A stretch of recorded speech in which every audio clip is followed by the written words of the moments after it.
المرسلين إلهي أنت مقصودي ورضاك مثوبي أعطني محبتك ومعرفتك. Alhamdulillah, sidang jemaah yang dirahmati Allah Subhanahu wa taala sekalian, syukur pada Allah Taala. Masih lagi Allah Taala berikan hidayah dan juga taufik untuk sama-sama berada dalam majlis ilmu. Sebagai mukadimah awal sebelum kita masuk bincang kepada perbincangan kita pada malam ini, suka saya untuk sentuh berkaitan dengan sepotong ayat Quran yang Allah Ta'ala sebut, A'udzubillahi minasyaitonirrajim, Inna iddatash syuhuri 'indallahi 12 syahra fi kitabillah yauma khalaqas samawati wal ardi minha arba'atun hurum.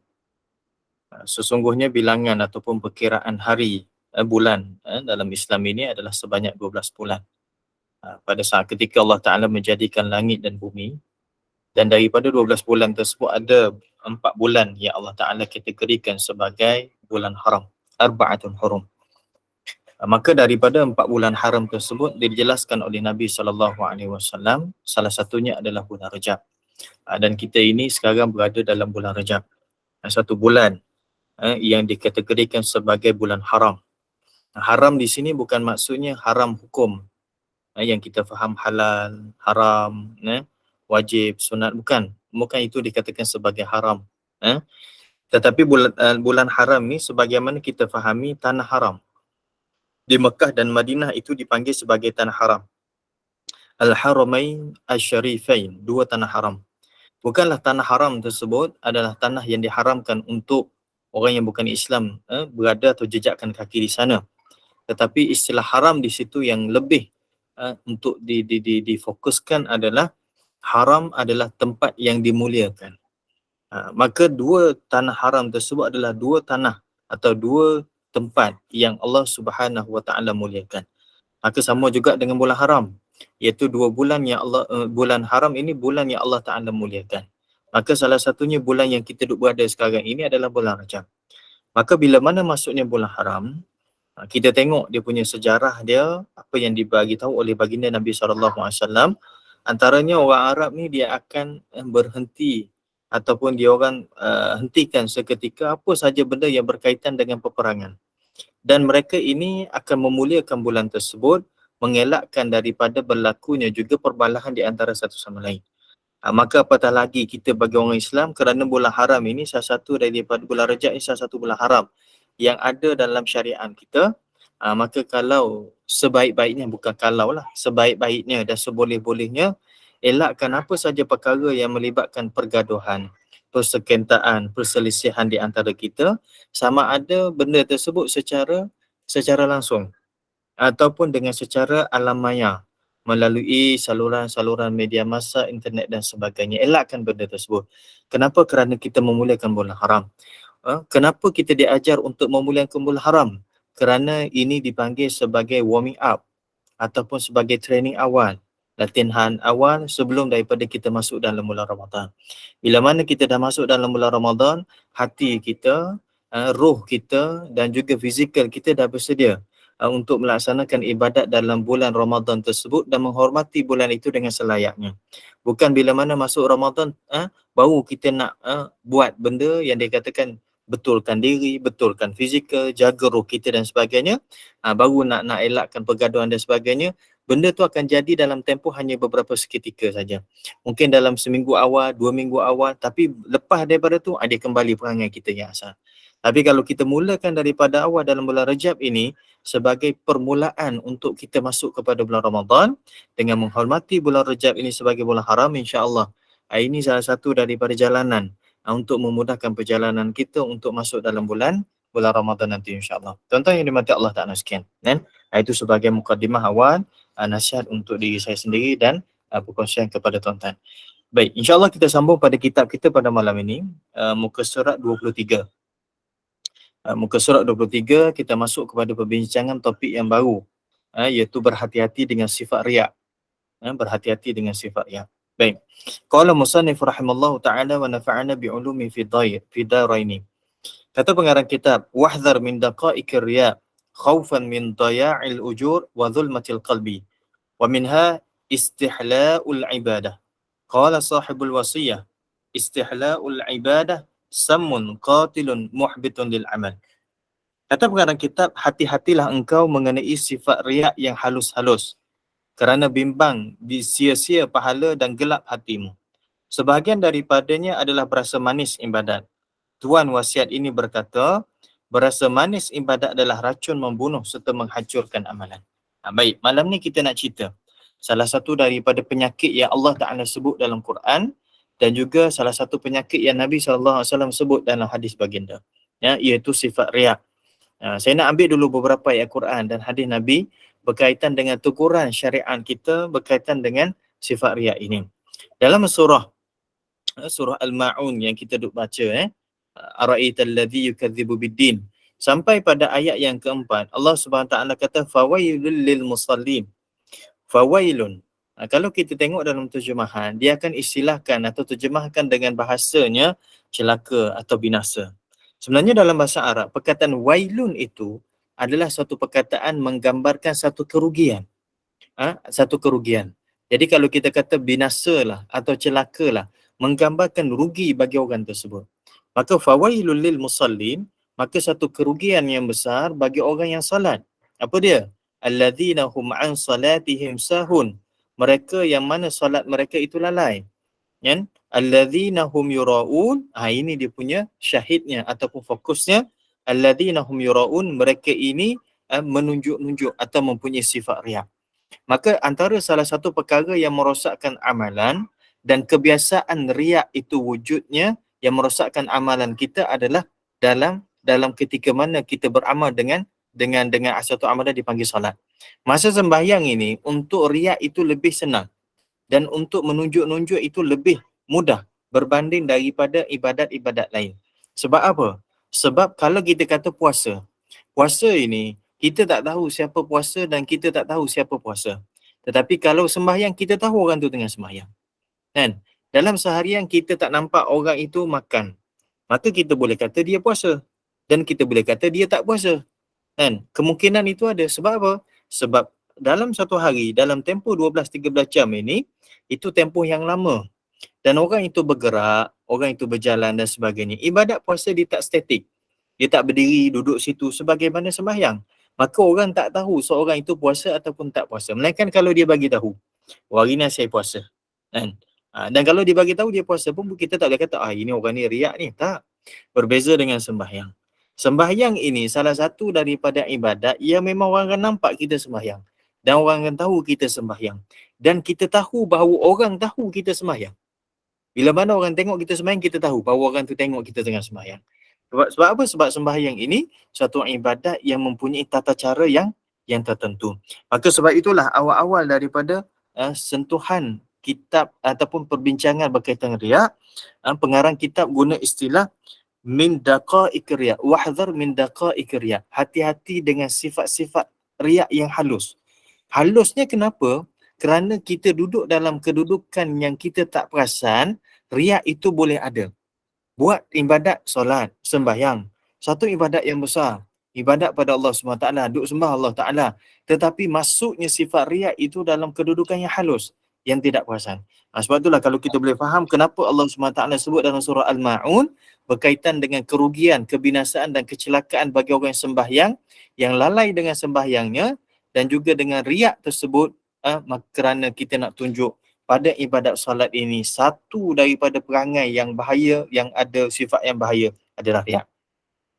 Lagi Allah Ta'ala sebut dalam surah Al-Kahfi, faman kana yarju liqa'a rabbih falyamal 'amalan salihan wala yushrik bi'ibadati rabbih ahadan.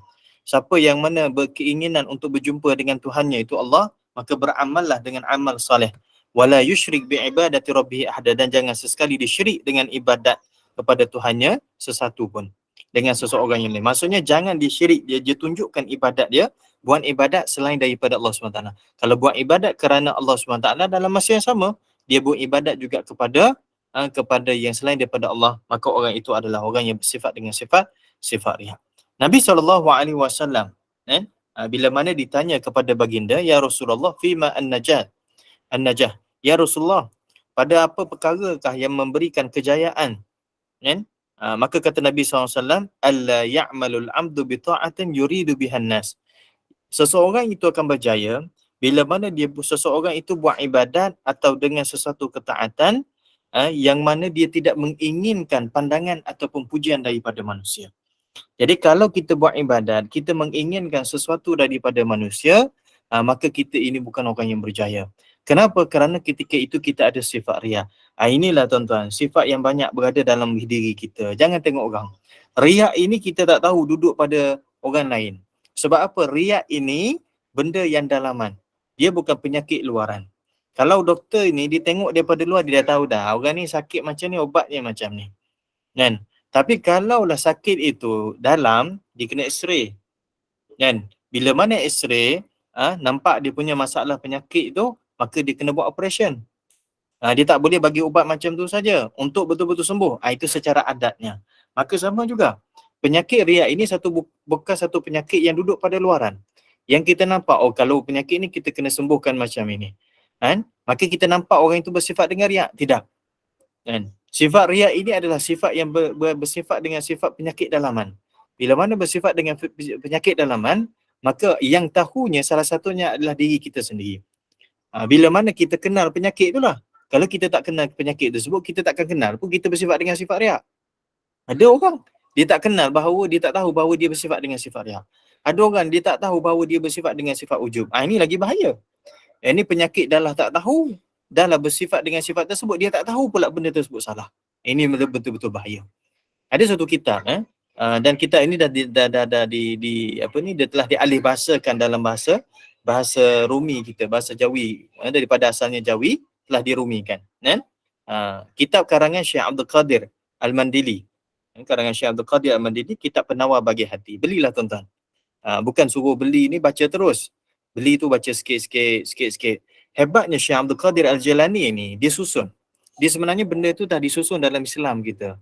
Dan ulama-ulama dah susun. Imam Ghazali pun dah susun. Cuma cara susunan Syekh Abdul Qadir Al-Mandili ni, dia nak sebut berkaitan dengan sifat-sifat atau penyakit-penyakit yang ada dalam diri kita. Dia ajar kepada kita kenal sifat tersebut. Bila mana kamu kenal bahawa kamu ini ada penyakit ini, maka ini obat dia. Jadi baca kitab tu. Supaya apa? Supaya kita tahu kita ni ada tak sifat riak. Kita ni ada tak sifat bakhil. Kita ni ada tak sifat ujub. Kita ni ada tak sifat apa ni, sangka buruk. Ada tak sifat-sifat tu? Ini disusun. Kan? Cantik susunannya. Biar dia ajar kepada kita untuk diagnose dulu. Diagnose untuk kita cek dulu macam mana keadaan diri kita. Okey, ini penyakit kita.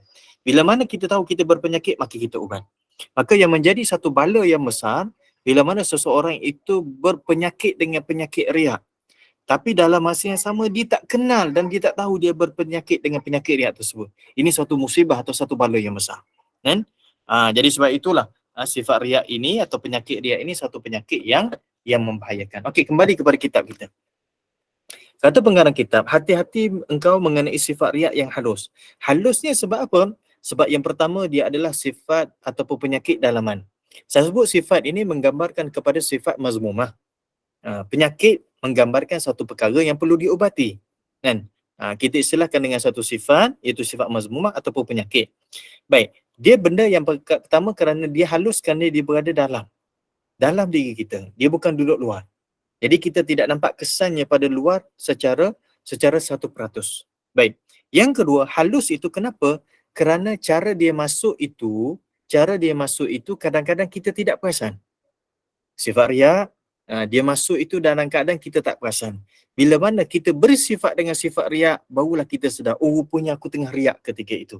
Perasan tak? Tengah sembahyang, tiba-tiba kita nampak orang datang, kan? Dia terus datang perasaan macam nak tunjuk bahawa kita ni sembahyangnya betul. Masa tu kita tak sedar bahawa kita telah melakukan kesilapan.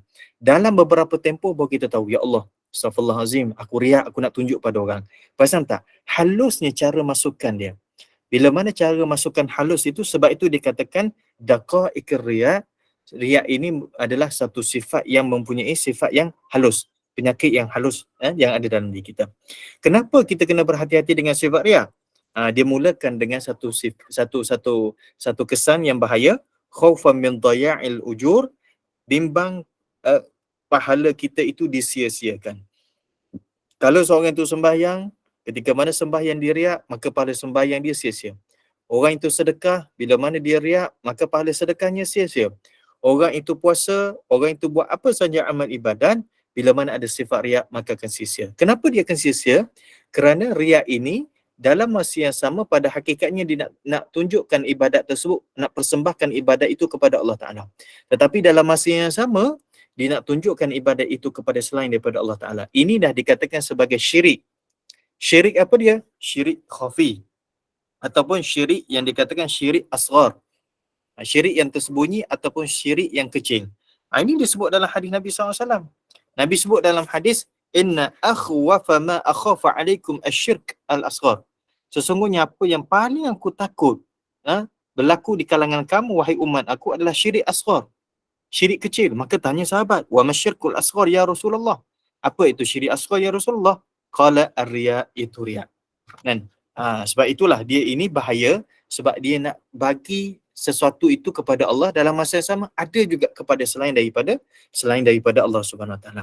Maka inilah yang menyebabkan seseorang itu akan sia-sia dia punya amal ibadatnya. Dan dalam hadis yang lain menceritakan, sesiapa yang buat ibadat itu kepada selain daripada Allah Subhanahu Wa Taala, maka di akhirat nanti Allah Taala akan suruh orang tersebut yang buat ibadat itu selain daripada Allah Ta'ala, kamu pergi cari orang yang kamu nak tunjuk tadi. Kalau kita sembahyang nak tunjuk pada orang, kau pergi cari tu kepada dia, kau minta pahala dengan dia. Biar dia yang balas. Sedangkan di akhirat nanti yang membalasnya adalah Allah Ta'ala saja. Maka apa saja yang kita buat ibadat, maka kalau ada perasaan riak, maka orang itulah yang kita akan cari di akhirat nanti, yang Allah Ta'ala suruh. Pada hakikatnya orang itu sendiri pun tak boleh bagi pahala dan tak boleh balas dengan perbuatan yang kita buat. Walaupun kita nak tunjuk pada dia, kerana orang tersebut tidak ada daya dan tidak ada kuasa untuk memberi balasan, melainkan Allah SWT. Yang pertama, jangan bersifat dengan sifat riak kerana takut kita punya pahala itu sia-sia. Yang kedua, wazulmatil qalbi, dan gelapnya hati. Ini lagi bahaya. Yang tadi bahaya sebab apa? Sebab kita pernah buat ibadat tak ada pahala. Yang paling lagi kita takut zulmatil qalbi, gelapnya hati. Hati yang gelap ni tak sama. Buka Quran. Allah SWT sebut dalam Al-Quran ini, dalam banyak tempat, bila mana Allah Ta'ala menggunakan perkataan gelap, Allah Ta'ala akan menggunakan istilah dengan bahasanya plural ataupun jamak. Dan Allah Ta'ala akan menggunakan perkataan az-zulumat, iaitu kegelapan-kegelapan. Tetapi bila mana Allah Ta'ala menyebut berkaitan dengan cahaya, Allah Ta'ala akan sebut nur. Nur ini bahasanya dalam bentuk konteks singular ataupun mufrad, satu. Ini menunjukkan bahawa apa saja yang dikategorikan sebagai cahaya itu, dia bentuk yang sama. Apa dia? Dia akan menerangkan sesuatu tempat, dan apatah lagi kalau hati, dia akan menerangkan hati. Kalau tempat yang gelap, dia akan menerangkan tempat yang gelap. Dan sifat cahaya ini dia akan memberikan ketenangan dan keseronokan. Dan jadi kalau tempat gelap, tiba-tiba kita buka lampu, dia akan jadi tenang. Kalau hati yang gelap, Allah Ta'ala letakkan nur, maka hati tersebut menyebabkan hati itu akan jadi tenang. Sebab itu menggunakan perkataan singular. Dan satu perkataan nur. Tapi beza dengan gelap. Az-zulumat, kegelapan-kegelapan dengan bentuknya plural ataupun jamak. Maka di sini Allah Ta'ala nak cari apa hikmahnya sebenarnya Allah Ta'ala sebut perkataan kegelapan itu dengan lafaz yang plural ataupun jamak. Rupa-rupanya kegelapan itu adalah bentuk yang berbeza. Gelap pada waktu malam berbeza dengan kegelapan ketika mana gelapnya dalam lautan. Gelap Nabi Yunus AS berada dalam perut ikan nun itu berbeza daripada kegelapan orang yang berada dalam kegelapan pada malam hari. Gelap ketika mana tidak ada lampu itu berbeza. Dan dapatlah lagi kalau kegelapan hati seseorang itu pun bentuknya berbeza. Semua tersebut situasinya akan jadi berbeza-beza. Jadi bila mana kegelapan tersebut berbeza-beza, cukup dengan nur saja, cahaya yang datang, dia akan menghilangkan kegelapan dan menghilangkan perasaan yang tak seronok pada kegelapan tersebut. Baik. Jadi bila mana kita sebut berkaitan dengan gelap, hati yang gelap ini, kita tak akan nampak hati itu gelap kerana kehitaman. Baik, saya nak panjangkan kat sini. Bahasa kita, orang kita sebut al-qalb. Qalb itu adalah hati. Hati ini bukannya hati dalam bentuk fizikal. Sebenarnya qalbun ini merujuk kepada jantung kita. heart, menunjuk kepada jantung kita. Bukan hati yang dalam bentuk yang bahasanya liver tu. Hati tu bukan. Tetapi hati itu dalam bentuk jantung kita. Kan? Refer kepada jantung kita. Kerana apa? Kerana pada fizikalnya jantung itu dia mempunyai sifat yang kedudukannya, fungsinya adalah paling besar sekali dalam diri kita. Organ yang penting dalam kehidupan kita adalah jantung. Sebab itu ada satu kajian saya kajian tu saya tak jumpa tapi pernah lah diceritakan bahawa ada orang buat kajian. Orang yang bukan Islam orang bukan Islam, dia buat kajian. Pemindahan jantung ini, jantung ni dia boleh buat pemindahan. Masya-Allah. Allah Taala ni hebat dia bagi ilmu kepada manusia yang menyebabkan manusia yang boleh memindahkan organ dengan organ. Baik, kalau sekiranya buat pemindahan jantung, bila mana seseorang itu dia pindahkan, dia buat satu operation pemindahan jantung, maka dia ada pada dirinya satu jantung yang baru. Dia akan bersifat dengan sifat pemilik jantung yang asal. Kalaulah jantung yang asal itu adalah milik bagi orang yang suka bermain bola, maka bila mana jantung itu telah ditransferkan dalam diri dia, lama-lama dia akan suka kepada permainan bola. Kalaulah macam mana kalau sekiranya jantung itu daripada kalangan orang yang jahat, ahli maksiat, dimasukkan dalam diri dia, maka pada masa tersebut dia akan kenal benda-benda jahat. Dia akan tahu dan diteringin untuk melakukan kejahatan. Sebab apa? Kegelapan jantung tersebut telah dipindahkan kepada dia. Kan? Maka dimasukkan di sini adalah al-qalbu. Yang pertama kita refer kepada jantung, yang kedua al-qalbu itu merefer kepada hati ataupun jantung yang dalam bentuk maknawi. Imam Ghazali rahimahullah ta'ala kata, Imam Ghazali rahimahullah ta'ala kata, kalau dalam masa satu hari, dalam masa satu hari kamu tidak mendengar, bukan satu hari, 3 hari, kata silap saya, kamu tidak mendengar hadis Nabi SAW, maka Allah Ta'ala akan meletakkan satu titik hitam pada hati kamu. Hati yang dikatakan manawi ataupun jantung tadi tu, menunjukkan bahawa kamu telah melakukan kesalahan. Apatah lagi kalau kita ni buat silap atau kita buat dosa, maka tiap-tiap hari akan ada titik-titik hitam tersebut. Bila mana titik-titik hitam tersebut makin lama makin banyak, maka cahaya ataupun nur yang ada pada hati kita itu tak boleh keluar. Kenapa? Kerana ditutupi oleh dengan kegelapan-kegelapan daripada dosa noda tersebut. Jadi dosa-dosa ini perlu dihilangkan. Kan? Jadi kalau orang itu bersifat dengan sifat riya, maka salah satu daripada benda yang gelap tersebut, penyebab kepada hati dia gelap adalah sifat riya tersebut. Jadi kalau makin banyak dia bersifat dengan sifat riya, hati dia tidak minta ampun, tidak istighfar dan tidak usaha untuk buangkan, maka hati dia makin lama makin gelap. Sebab itulah orang tu susah nak menerima nasihat. Bukan orang lah, kita lah. Tengok kita lah, kalau kita susah nak menerima nasihat, salah satunya sebab itulah. Kerana hati gelap. Punca hati gelap tu datang daripada mana? Salah satunya adalah sifat riya. Jadi halus kita tak perasan kita bersifat dengan sifat riya. Hati-hati dengan kegelapan hati. Hati-hati dengan kegelapan hati. Sebab tu kita minta supaya hati kita ni Allah Ta'ala suburkan dengan cahaya ataupun nur keimanan kepada Allah Ta'ala. Kena belajar untuk bersihkan hati. Al-qalbu tu perlu diajar untuk dibersihkan.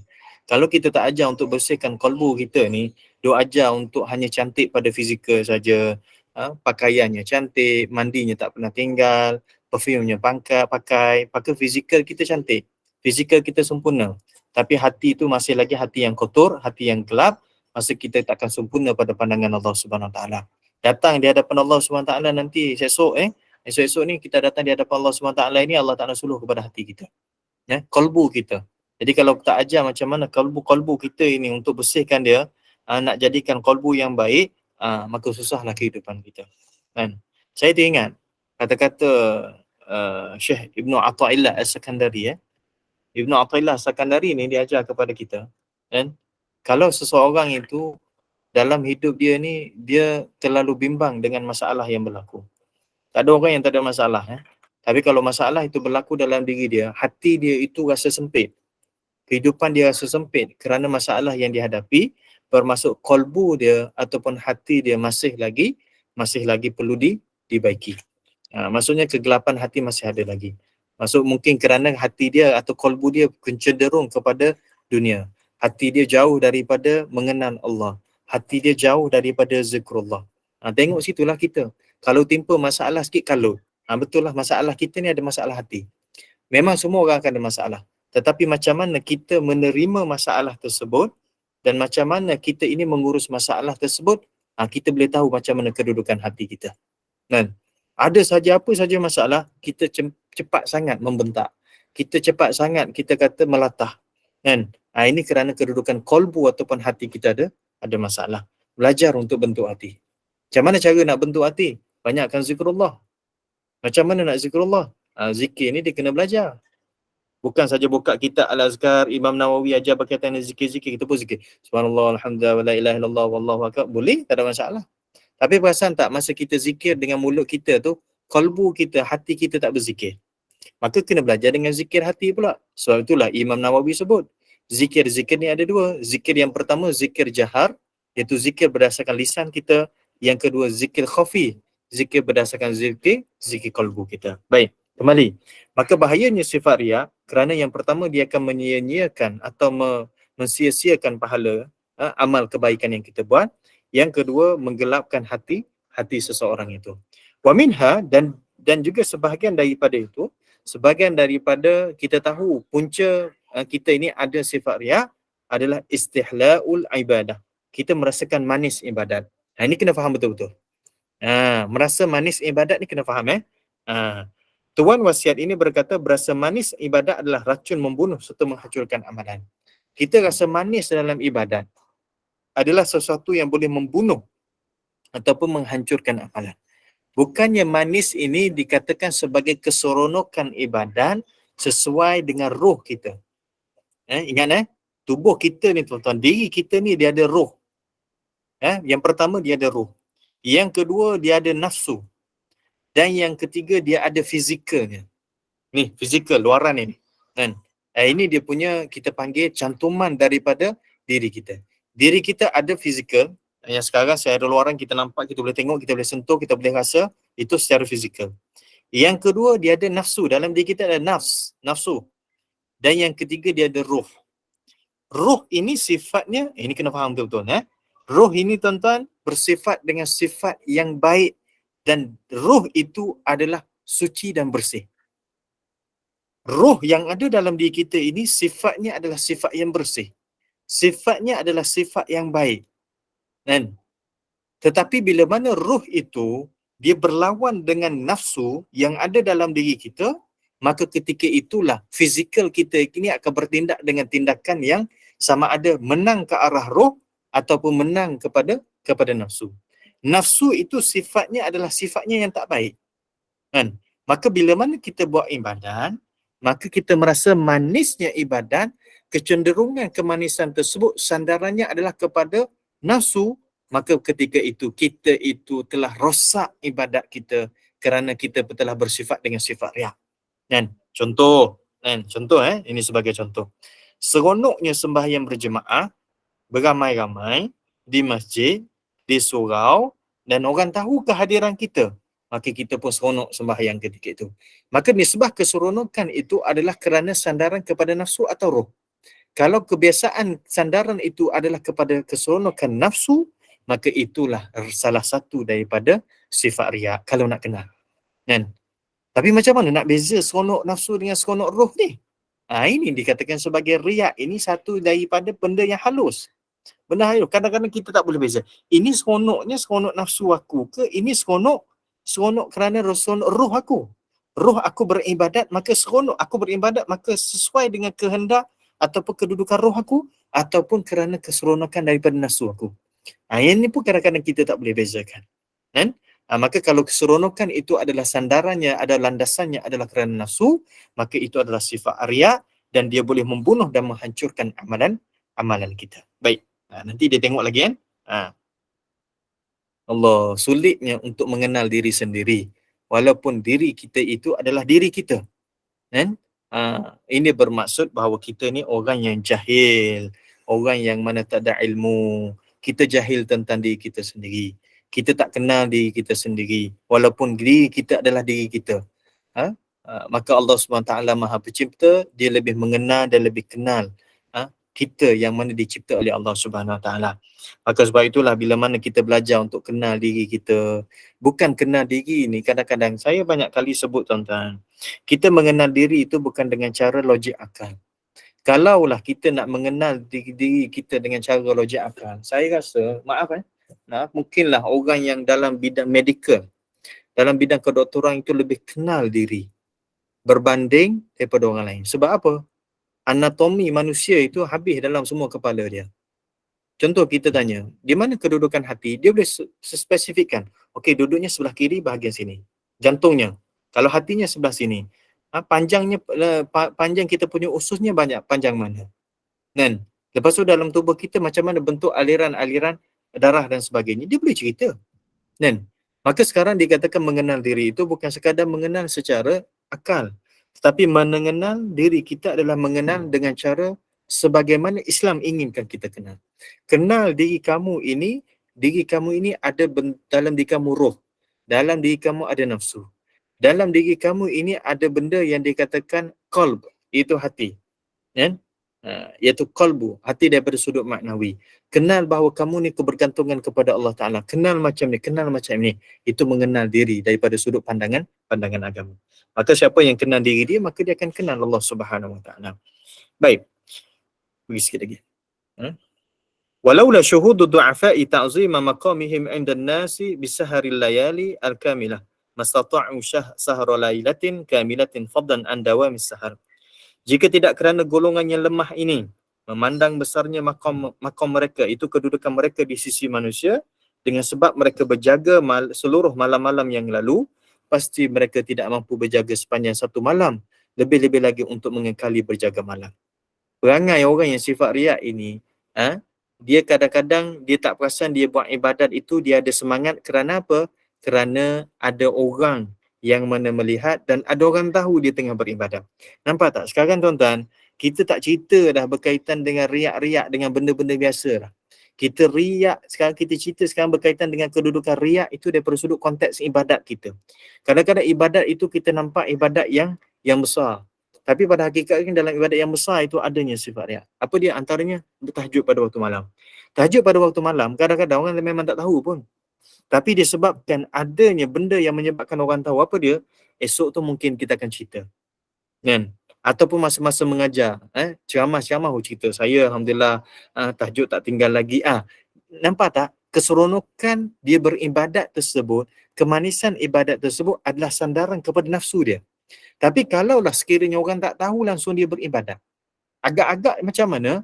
Maka pengarang kitab kata, nak bangun satu malam pun susah. Apatah lagi untuk mengengkali jaga tiap-tiap malam. Bertahajud pada tiap-tiap malam. Apatah lagi kalau bangun malam pula, terus buka telefon, ini contoh, tak ada kaitan antara hidup dan mati. Ini contoh saja. Terus, salam tahajud. Salam tahajud. Kadang-kadang kejutkan, bangun tahajud. Mesej kita tak berbunyi, tuan-tuan. Tak keluar suara pun.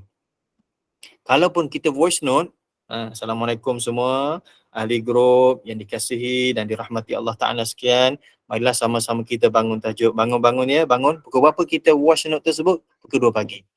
Kalau orang tu tak buka, tak tekan, takkan dengar. Dia takkan keluar, tiba-tiba masuk dalam grup, tiba-tiba keluar suara kita. Tak ada pun. Tapi bila mana orang buka tengok, 2 pagi dia kejutkan kita tahajud. Pada masa tersebut, ada orang buka, ada orang tak buka. Tapi perasaan kita, bahawa orang akan buka dan orang akan tahu bahawa aku bangun tahajud dan aku kejutkan tahajud. Ini contoh. Maka seronok tak tahajud kita? Seronok. Nisbahnya apa? Nisbah nafsu kita. Bukan nisbah kepada roh kita. Inilah perosak dan pemusnah kepada amalan kita. Pengarang kita tak sebut dah benda lain. Dia sebut benda-benda yang hebat-hebat tu. Dengan tahajudnya, sembahyang witirnya, apa lagi? Dengan benda-benda yang kadang-kadang benda tu secara tersembunyi. Tetapi bila mana terzahir benda tersebut, Masya Allah, maka dia mempunyai sifat yang merosakkan amal kita. Salah satunya adalah riya. Maka di sini boleh faham tak? Macam mana manisnya ibadat kita mengikut daripada landasan nafsu kita. Kemanisan ibadat berdasarkan nafsu kita itulah yang merosakkan kita, dan itulah salah satu daripada simptom yang kita tahu kita ini ada sifat riya. Kita seronok beribadat kerana apa? Kerana orang tahu. Kita seronok kerana beribadat sebab apa? Sebab kita akan bagi tahu pada orang. Kita akan bagi tahu pada orang. Tapi kalaulah kita beribadat itu, orang tak tahu dan kita bukan nak bagi tahu pada orang, tapi kita rasa seronok beribadat tersebut, ini salah satu daripada kemanisan dan keseronokan yang dilandasi dengan roh kita. Ini yang baru betul. Dan ini yang baru betul. Maka tanya diri masing-masing lah. Riak ini kita tak boleh ukur orang, kita boleh ukur diri kita sendiri, kedudukan diri kita. Baik, waqad ajma'a al-'arifuna 'ala anna min 'alamati ar-riya' istihla' al-ibadat li'anna an-nafsa la tastalidzu al-ibadah illa in wafaqat hawaha walau annaha khalasat min al-hawa la thaqula 'alayha. Ini nak bagi tahu berkaitan dengan kemanisan ibadat tadi tu. Sesungguhnya pada para arifin ini bukan nama orang arifin itu istilah. Iaitu bagi orang al-arifin iaitu orang yang mengenal Allah Taala.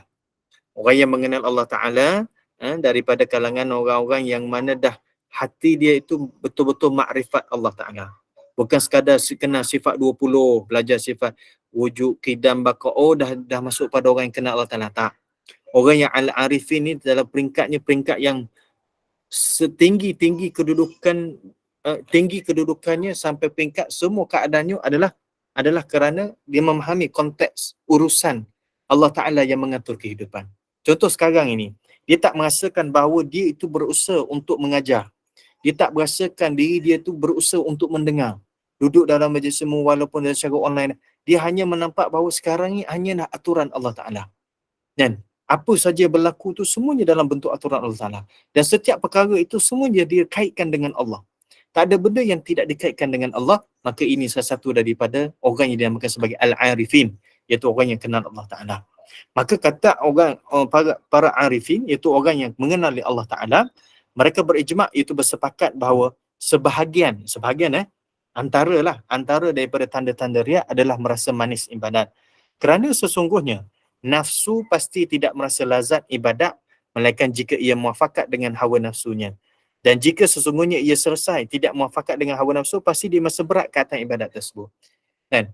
Jadi kalau kita ni contoh macam ni. Sembahyang seorang, ya Allah rasa beratnya. Apalah sembahyang jugalah. Lepaskan kita punya tanggungjawab kita. Lepas daripada sembahyang rasa dah terlepas dah hutang kita dengan Allah Ta'ala kan. Tapi cuba tengok masa kita sembahyang berjemaah itu, di masjid, di surau bersama dengan orang lain, macam mana dia punya kualiti masa kita sembahyang seorang diri. Sekarang saya tak cerita berkaitan dengan kelebihan sembahyang berjemaah. Itu kita tak bahas dah. Berkaitan dengan kelebihan sembahyang berjemaah 27 ke, 25 ke, tak ada, tak bahas dah. Sekarang daripada sudut keseronokan ataupun yang kita rasa ketika mana kita sembahyang sendirian dan kita sembahyang berjemaah itu, adakah kualitinya sama? Sembahyang seorang yang orang tak nampak dan orang tak tahu ni kualitinya sama sebagaimana seronoknya kita sembahyang berjemaah, maka yang seronoknya manis tersebut adalah manis kerana roh. Tapi kalau sembahyang berjemaah itu rasa seronok betul kan macam ni, tapi sembahyang seorang diri itu kurang sedikit, bermaksud yang sana tadi ada unsur-unsur riak. Kan? Susahlah nak buat benda tersebut, mesti semua ada kan. Itulah perangai kita. Dan itulah penyakit kita yang susah untuk kita susah untuk kita obati. Tapi bukan tak boleh ubat. Tapi dia boleh ubat. Nanti kita akan ceritakan macam mana ubat dia. Sekarang ini masih lagi dalam proses untuk mengenal simptom-simptom. Simptom-simptom riak yang ada dalam diri dan diri manusia. Maka kalau sekiranya kita rasa ringan ibadat tersebut kerana bertepatan kedudukan riak kita dengan hawa nafsu kita, kerana orang tengok, kerana orang puji, orang yang memerhatikan, maka pada masa tersebut kita rasa ringan. Tapi kalau kita sendirian rasa berat, rasa malas dan sebagainya, itulah kita tahu macam mana kedudukan manis ibadat tersebut adalah berlandaskan kepada sandaran nafsu, bukan sandaran kemanisan daripada ruh kita. Dan susahnya, kan? Kalau tak buat tak jadi, kalau buat jadi pula masalah, kan? Jadi itulah cabaran dalam orang beribadat. Kan? Dalam ibadat ni jangan rasa kalau kita nak ibadat kita dah habis dah, settle dah, tak ada. Kan? Orang jahat, ujian sebagai orang jahat. Orang baik, ujian dalam bentuk orang baik. Ahli ibadat, ujian sebagai ahli ibadat. Kan? Orang yang berilmu, dia punya penyakitnya adalah bukan lupa saja. Lupa itu salah satu daripada penyakit orang berilmu.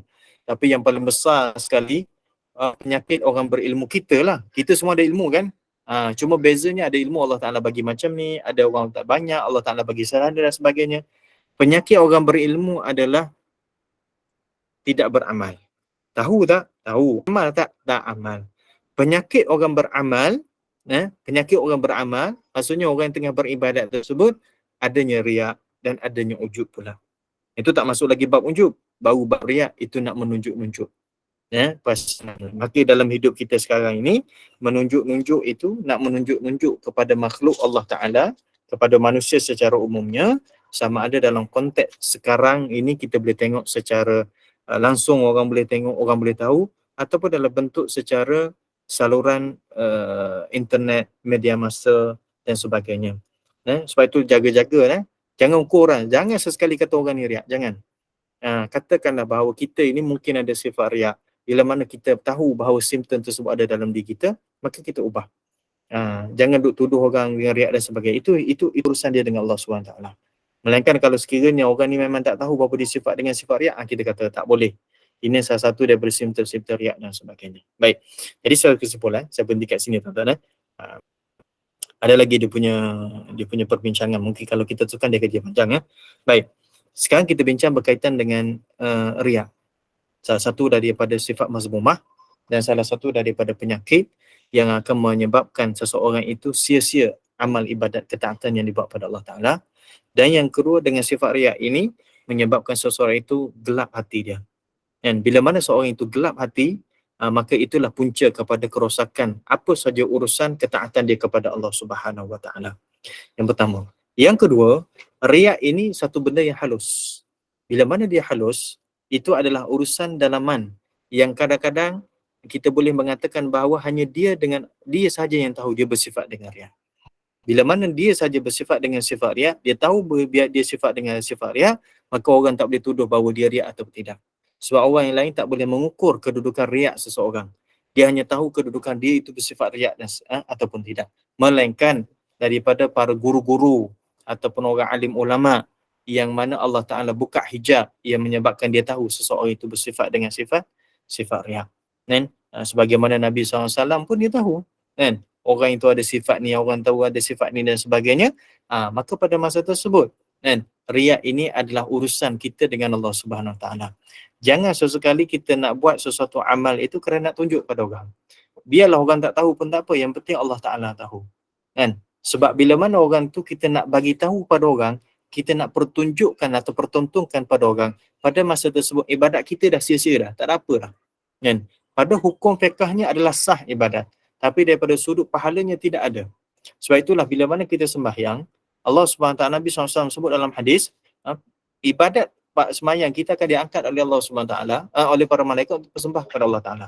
Salah satu daripada ukurannya ataupun robloknya, dia punya tapisannya, filternya, ada tak masa sembahyang itu sifat riak?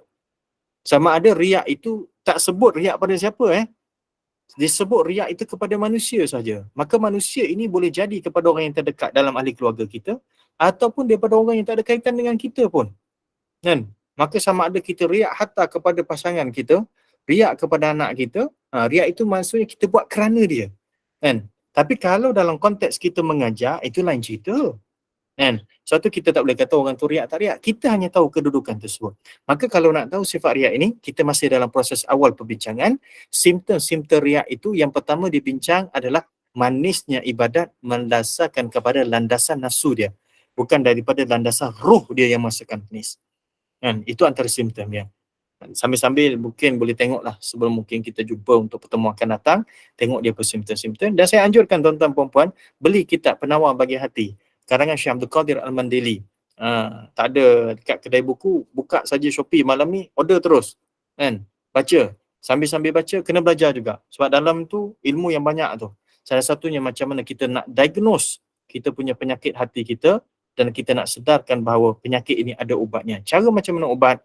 Ubat itu merujuk kepada cara yang diajar oleh baginda Nabi SAW. Jadi mudah-mudahan perbincangan kita ini menyedarkan kita bahawa bahaya kita ibadat ini salah satunya adanya penyakit riak. Dan kita mohon dengan Allah SWT, kalau sekiranya adanya penyakit riak dalam ibadat yang kita buat, dalam pekerjaan yang kita buat, kita sedar dan kita tahu kita bersifat dengan sifat tersebut. Supaya apa?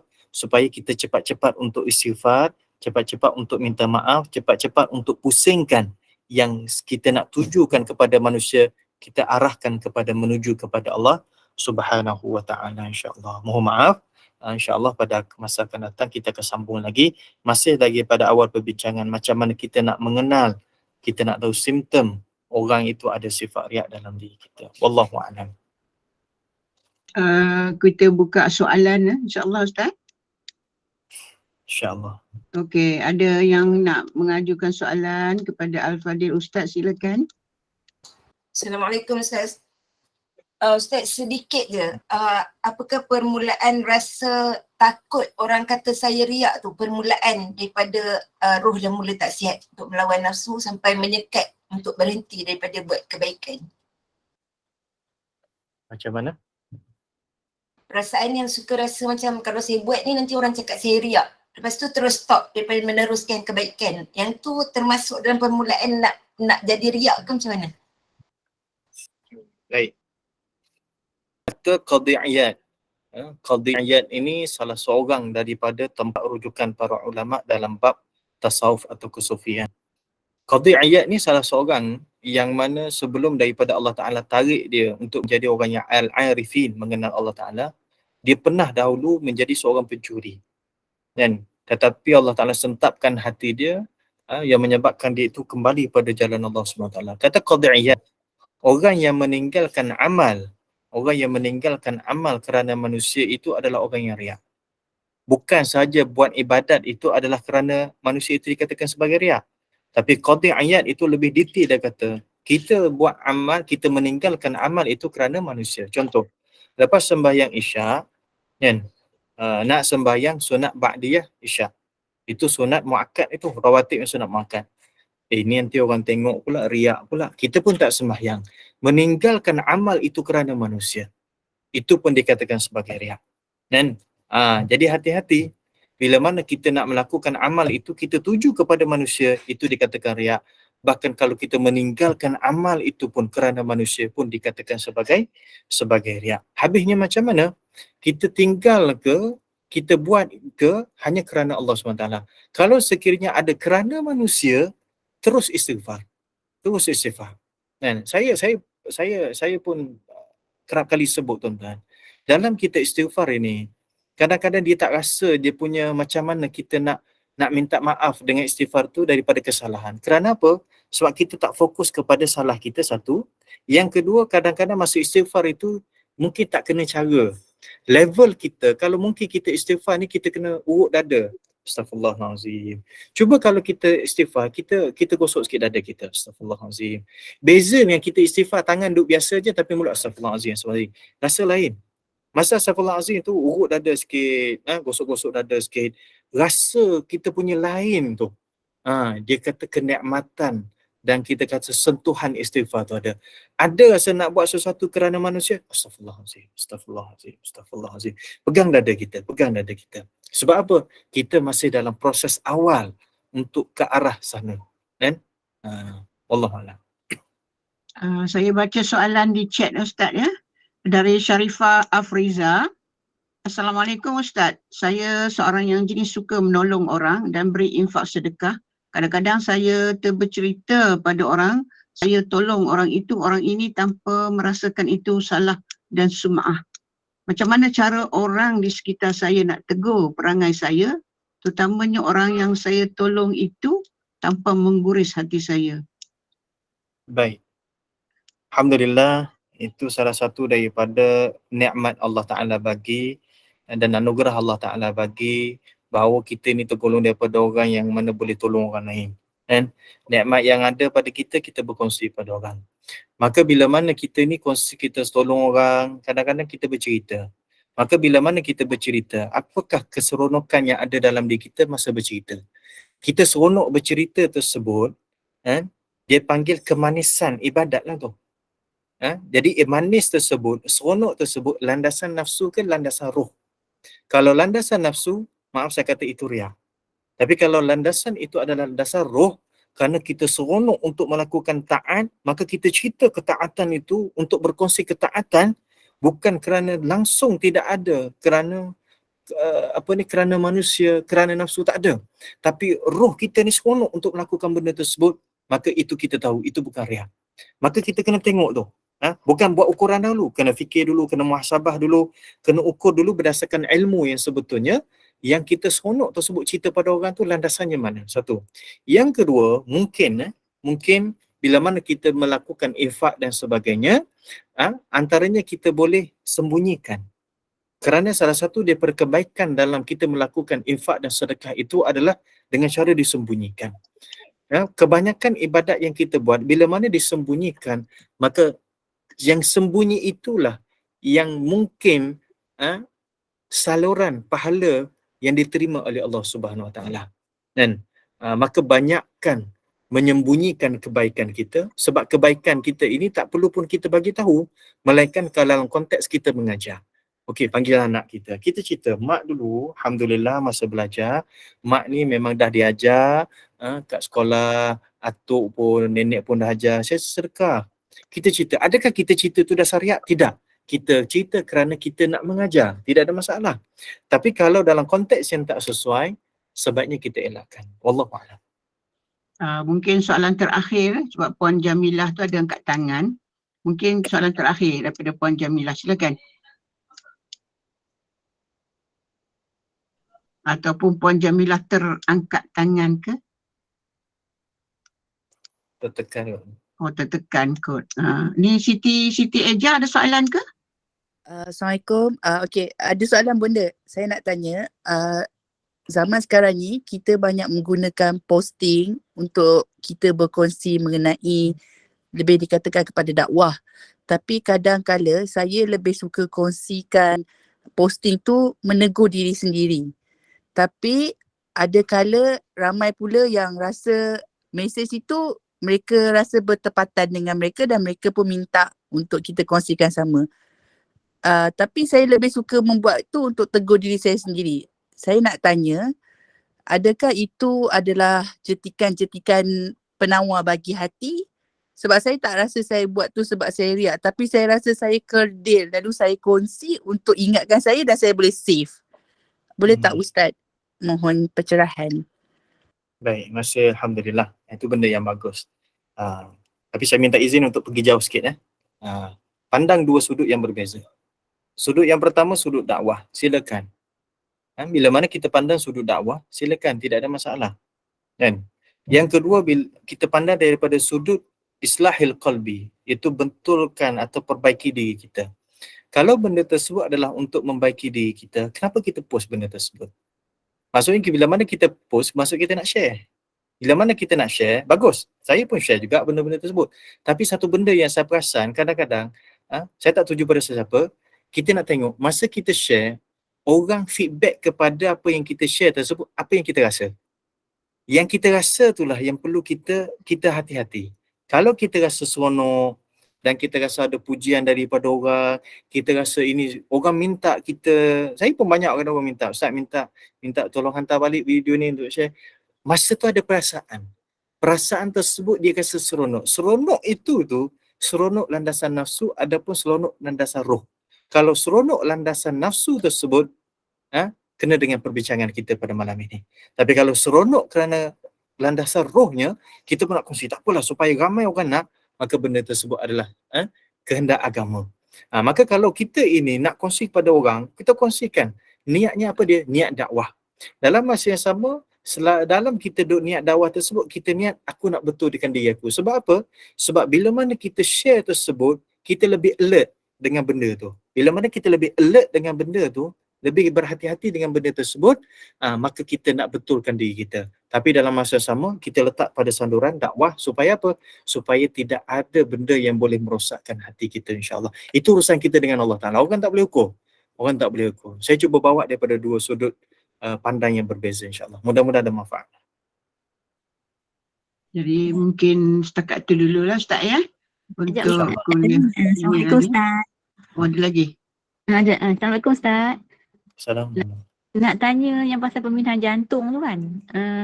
Sebab kalau kita penerima pesakit tu penerima sebab selalunya penderma jantung tu dirahsiakan daripada pesakit. Jadi kalau kita terima jantung tu daripada bukan orang Islam macam mana sifat-sifat kita sebab dia dah makan macam-macam, minum macam-macam kan. Terima kasih Ustaz.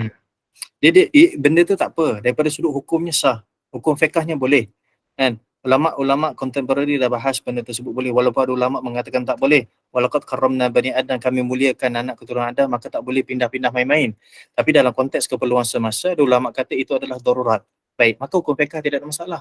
Tapi daripada sudut apa yang nak sebut tadi, bila mana berpindahnya jantung kepada jantung seseorang, dia membawa sifat yang sama. So kalau sekiranya daripada sudut makan benda haram dan sebagainya, itu tak apa, bukan kita yang buat. Tetapi nak mengatakan bahawa kesan itu ada. Bila mana kesan itu ada dalam diri kita, maka pada masa tersebut, nak tak nak kita kena bersihkan balik jantung tersebut. Hati tersebut, kalbu tersebut mesti dibersihkan. Sebagaimana kalbu kita dibersihkan, maka apa saja kalau dimasukkan jantung tersebut, maka konteks kalbu tersebut tetap wajib dibersihkan. Supaya apa? Sebab kita akan menghadap Allah SWT. Sebab dia beri kesan kepada kedudukan kehidupan fizikal kita. Kan? Maka daripada sudut hukumnya tak apa, daripada sudut tindakannya, yang terkesan pada diri kita, kita kena bersihkan insya-Allah. Wallahu Lagi saya rasa cukup untuk untuk kali ini. InsyaAllah dalam pertemuan akan datang kita akan bersama lagi dengan Fadil Ustaz seterusnya. Jadi kita berhenti setakat itu dulu. Jadi alhamdulillah, syukur kepada Allah Subhanahu Wa Taala dapat bersama dengan Al-Fadil Dr. Ahmad Mursyidi tentang syarah temu sekali hari ini. Salah satunya iaitu mula-mula tadi iaitu tentang Rejab antara bulan haram. Jadi kita elakkan persegetaan, perselisihan bagi memuliakan bulan haram. Dan seterusnya ialah tentang riak. Mudah-mudahan kita jauhkan daripada sifat mazmumah, iaitu sifat yang tercela yang boleh membinasakan martabat dan kemuliaan seorang insan, dan amalan kita tidak diterima oleh Subhanahu Wa Taala. Jadi kita berhati-hatilah seperti yang dikatakan Ustaz tadi, berhati-hati, betulkan hati kita sama ada kita seronok tadi kepada landasan ruh atau nafsu. InsyaAllah memberi manfaat, menyuntik kata-kata, memotivasikan kita untuk terus menjalani hidup yang lebih baik, insyaAllah. Jadi terima kasih kepada tim Gembira Iman, terima kasih kepada para penyerta ilmu yang bersama-sama mengimarahkan kuliah maghrib pada malam ini. Dan selepas ini kita akan bersama dengan Al-Fadil Ustaz Muhammad Hafiz Muhammad Ibrahim, iaitu dengan syarah 100 sunnah Rasulullah yang dilupakan pada pukul 9.15 malam. Jadi sebagai penutup kuliah, dengan segala sukacita sekali lagi mempersilakan yang berbahagia Al-Fadil Dr. Ahmad Mursyidi Mustafa untuk membaca doa dan seterusnya tasbih kafarah dan menutup kuliah dengan surah Al-Asr. Silakan. Subhanakallahumma wa bihamdika asyhadu an la ilaha illa anta astaghfiruka wa atubu ilaik. Bismillahirrahmanirrahim. Wal 'asri innal insana lafi khusr illa alladhina amanu wa 'amilus solihati wa tawassaw bil haqqi wa tawassaw bis sabr. Bismillahirrahmanirrahim. Alhamdulillah wassalatu wassalamu ala Rasulillah wa ala alihi washabbihi ajma'in. Allahumma fa'na bima 'allamtana wa 'allimna ma yanfa'una wa zidna ilman nafi'a. Allahumma aslih lana sya'nana kullaha wa man hawlana wa man bainana bi rahmatika ya arhamar rahimin. Rabbana atina fid dunya hasanah wa fil akhirati hasanah wa qina adzaban nar. Wa sallallahu ala sayyidina Muhammad wa ala alihi washabbihi wasallam. Walhamdulillahi rabbil alamin. Assalamualaikum warahmatullahi wabarakatuh. Waalaikumsalam.